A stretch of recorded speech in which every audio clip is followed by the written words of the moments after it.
Imagine a world where the boy who once carried the burden of loneliness, ridicule, and an uncontrollable power never had to suffer. What if Naruto Uzumaki, the vessel of the Nine Tails, was not left to struggle in the shadows, but instead was taken under the wing of the most feared shinobi in history, Madara Uchiha, the same Madara who could bend entire armies, who saw the world as weak and flawed, yet mastered power beyond human comprehension? What if this boy, instead of being shunned and underestimated, was molded by the hands of darkness itself? Would Naruto become a savior, a destroyer? Would he inherit Madara's ruthlessness? Or would he twist it into something unimaginable? And trust me, by the end, your entire idea of Naruto will be shattered. From the moment Naruto opened his eyes in Konoha, his fate had been written in isolation and pain, or so the villagers thought. Instead of a lonely childhood filled with taunts, locked doors, and whispers of fear, a shadowy figure watched over him from afar. Madara Uchiha, the legendary shinobi, whose name alone had split nations and haunted histories.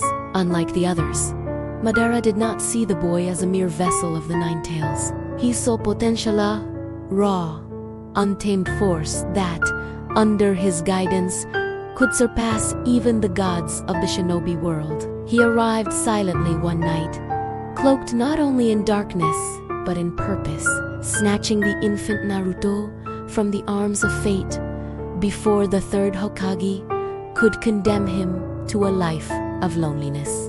From that moment on, the village of Konoha remained unaware of the boy's disappearance, thinking he had been safely sealed or lost.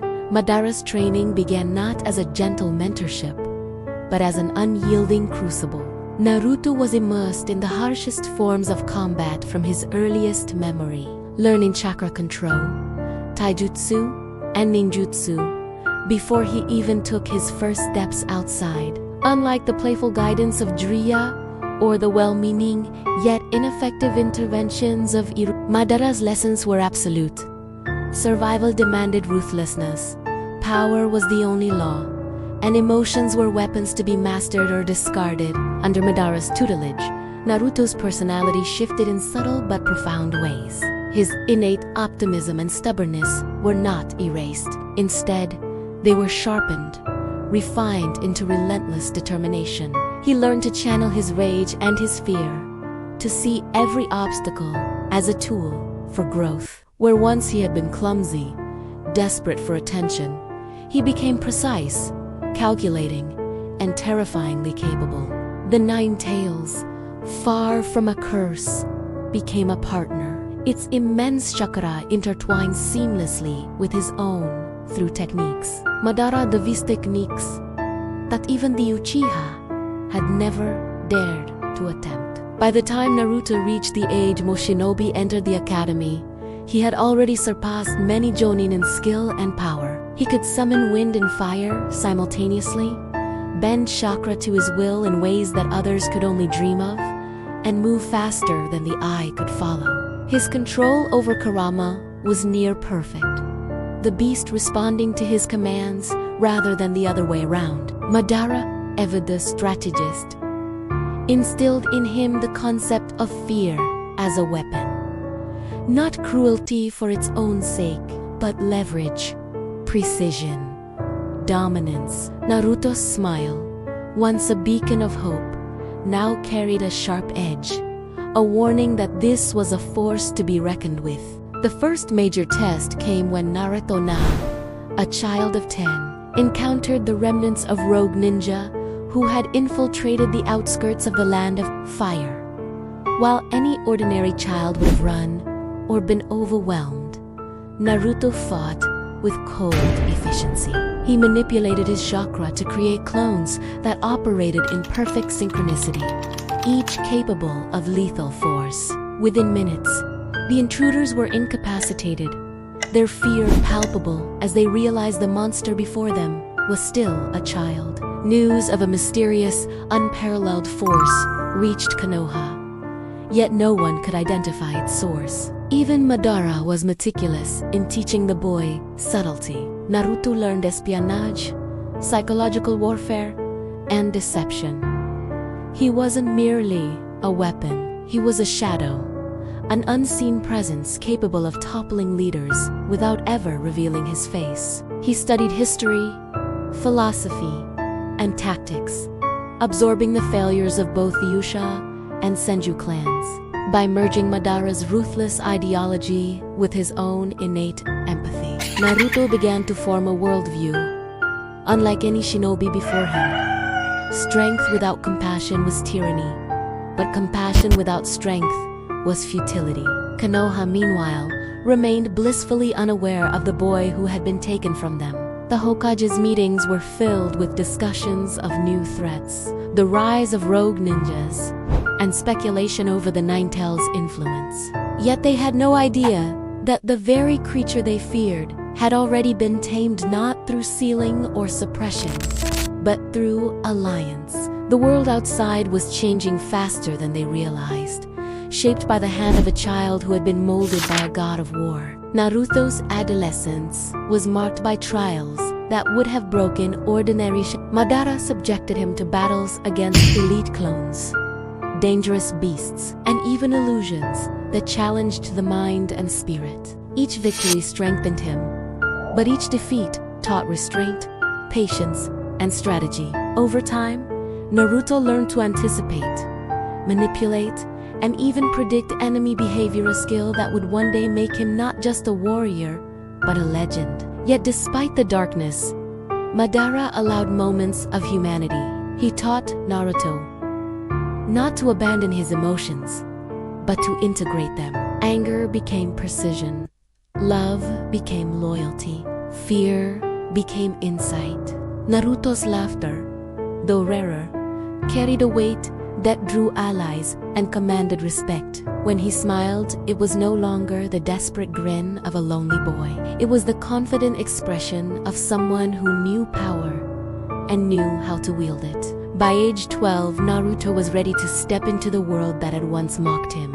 His first confrontation with shinobi, outside Madara's tutelage, was nothing short of legendary. He faced an entire squad of Jonin, each believing they could overpower him. Within moments, Naruto's clones immobilized them, his chakra-controlled attacks leaving no openings. Yet, when he could have destroyed them, he held back not out of mercy, but strategy, leaving them alive as a warning. His reputation spread like wildfire, the whispers in the villages evolving into legends. A child trained by shadows walks among us. Madara watched silently from the sidelines, proud yet calculating. His student was more than a weapon. He was an idea, a catalyst. The boy who could have been pitied by all had instead become an unstoppable force. And yet, Madara knew the real tests were still ahead: the Chunin exams, the rising threat of Akatsuki, and the very balance of the ninja world itself. Every move Naruto would make, every ally he would gain or enemy he would face, would ripple through the timeline in ways that could reshape history itself. By the end of this phase, Naruto was no longer a child. He was a storm, a shadow of power, a testament to what happens when the brightest spirit is honed by the darkest hand. And as the world prepared to challenge him, one question loomed. Would this boy, molded by darkness yet still touched by humanity, become the greatest hero or the greatest threat the world had ever seen? For 12 years, the world thought Naruto was safe in Konoha. They were wrong. Raised in secret by the legendary ghost Madara Uchiha, Naruto was forged into a weapon. His return wasn't a homecoming, it was a silent earthquake. His first stop, the land of waves, where destiny forced a collision with Team 7. Kakashi felt at first a suffocating pressure from a boy with cold, calculating eyes. Sasuke saw a rival whose power dwarfed his own, igniting a bitter obsession.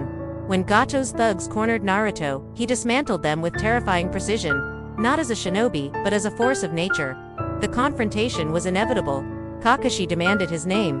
Uzumaki Naruto, he replied, his next words shattering their reality. I was trained by Madara Uchiha. The name hung in the air like a death sentence. The world now knows, the ghost of the Uchiha has returned, and he holds the world's strongest Jinchuriki. The storm is here. He didn't return with an army, or with Madara at his side. Naruto walked into Konoha alone, and that terrified the entire village. At the gates, the guards froze. The pressure rolling off him wasn't hostile, it was just power. "State your name," one guard trembled. Naruto lifted his head. "Uzumaki." Naruto silence. The lost Jinchuriki, a ghost story whispered in war rooms, was standing right there. Word spread like wildfire. The Jinchuriki is back. Jonin took formation. Anbu appeared on rooftops. But Naruto just walked calmly, observing a life he never had. When he reached the Hokage Tower, the third was waiting. "My boy," he whispered. Naruto's voice was cold. "I'm not your boy, I came for answers. Why was I raised to be hated and alone?" Before Hiruzen could answer, Danzu appeared. "By my authority, you will come with me."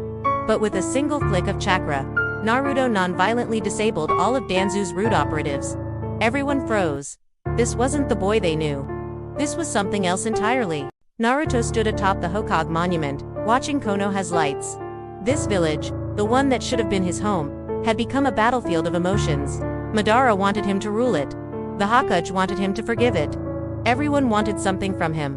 But Naruto wanted something no one expected, a choice.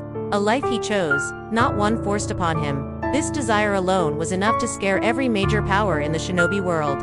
While Konoha scrambled, the Akatsuki moved. Pain, Itachi, Konan, and Kisame arrived. Their orders clear: capture the Night Tails. But Itachi knew something they didn't. Naruto wasn't Madara's weapon, he was Madara's weakness. The clash was inevitable. Pain unleashed his Shinra Tensei, but Naruto was faster, his attacks more precise. He shattered Kisame's charge and shredded Konan's paper storm. When Pain used Chibaku Tensei, Naruto did the impossible. He cut gravity in half. He wasn't just resisting, he was protecting, and that made him unstoppable.